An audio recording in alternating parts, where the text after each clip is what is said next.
Philpott thing that's happening beforehand at the event tonight? Well, I think the Philpott thing probably means a little more to me than even the matches that I'm playing, because I started a program similar to that, Harlan Junior Tennis Program, and I know how much of a difference it makes in kids' lives.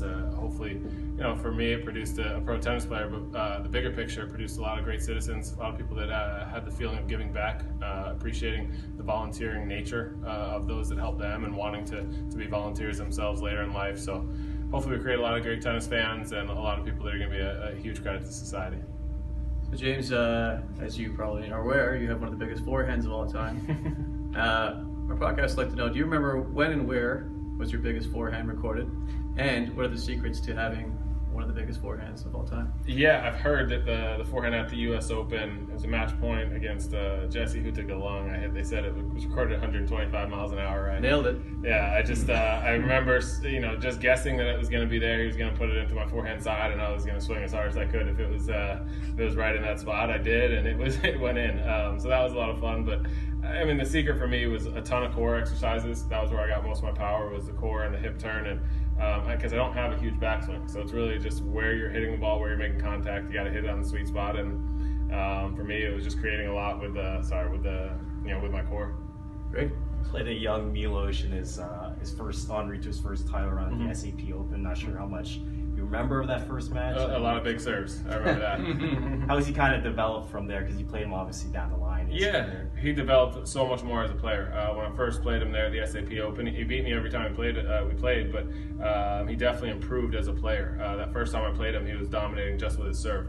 Once we got into the rallies, I felt extremely comfortable, but later on in his career, you could see that he worked on the rest of his game, and it wasn't just his huge serve that he was being effective with. He was able to really attack, especially on his forehand side. He shortened up his backhand a little bit and really shored up his net game. So he definitely improved a lot. I think for him the biggest thing is just staying healthy, staying on the court, because once he gets rolling and that serve is so difficult, he can beat anyone in the world on a given day if he's serving well. So as long as he's healthy and getting some rhythm and getting in some matches, he's definitely a threat. What has impressed you about Denis Shapovalov from what you've seen during this ascent of his? Yeah, I mean, his shot-making ability is incredible. His sort of flair for the dramatic, especially last year here in Canada, it's really impressive. He doesn't seem to get nervous. He doesn't get in any way in awe of the moment.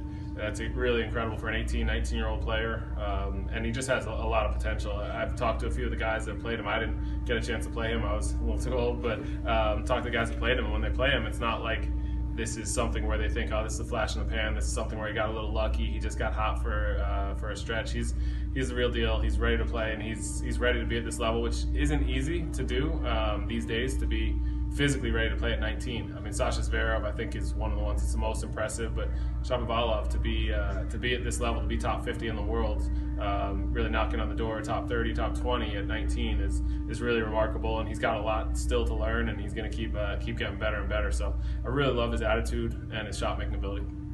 As a tennis coach, with the players, one of the biggest messages: expect adversity and overcome adversity. 2004, you had quite a serious injury.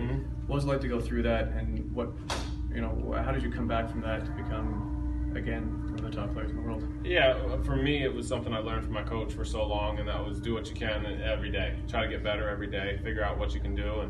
And at that time, a lot of it was just rest. That was all I could do. And then it was taking baby steps, kind of being able to walk for 5 minutes, then being able to walk for 10 minutes, then being able to get out on the court, even if that was only for 10 minutes. And just doing what I can and not getting too down on myself for the limitations I had at the time. And I really credit my family and my friends for being with me at that time and just making me smile. As much as it's a cliche to say laughter is the best medicine, I think me being happy, even in a very down time or at times a tragic or sad time in my life, to be able to smile and keep me positive was a huge factor in getting me back on tour as quickly as I possibly could. And my friends made it so that I was comfortable. If I never won another tennis match, I still had people that cared about me, and that made a huge difference for me. Yourself and Andy Roddick, you guys really entered the scene and kind of pushed Andre Agassi towards the end of his career. What was that like to be competing alongside a fellow American, having success, and also pushing one of the American greats himself? I had one of my best matches ever against Andre Agassi in the quarterfinals of the U.S. Open. And, he was definitely a mentor, someone I looked up to, respected on and off the court. And for Andy and myself, we heard throughout our whole career, when's the next Andre, when's the next Pete, when's the next Chang, Courier, and it was interesting. It was just dealing with different kinds of pressure, and they set the bar so high that we definitely fell short of their high bar, but we did the best we could, and I think we learned a lot from them. And it was for us, we definitely appreciated it. I'll speak for myself. I appreciated it. I loved playing against those guys, getting to practice with them, and then getting to play them in matches. And those are the guys you looked up to. You had posters of them on your wall, and you saw them compete in such epic matches, and then you're out there competing against them. It was definitely a thrill, and something I definitely cherished. James, how much buzz is there in the tennis world about Felix Auger-Aliassime? I'm not sure how much you've seen of him, but yeah, he's another Canadian youngster that there's a lot of excitement in this country about. I mean, personally, I've got a lot of excitement since I saw him at the Junior US Open about a year and a half ago now. He's incredible, and I really think that he's doing things the right way. He's not rushing. He's not trying to play in too many tour events before it's his time. He's still so young, but the game is there, and I think he's hopefully surrounded by enough people that recognize that it's not an overnight thing. It's going to take years, but he's got the ability to do it, and he's even though it's going to take a little while, it's not that he's that far off. He's got the ability to play with top 100 players right now, and it's just going to be a matter of time until he reaches his full potential, and then I think it's going to be great to see. He seems to be, from all accounts, I met him just earlier this year. Seems to be a great kid, surrounded by a good group of people, and looking forward to him having a lot of success on tour.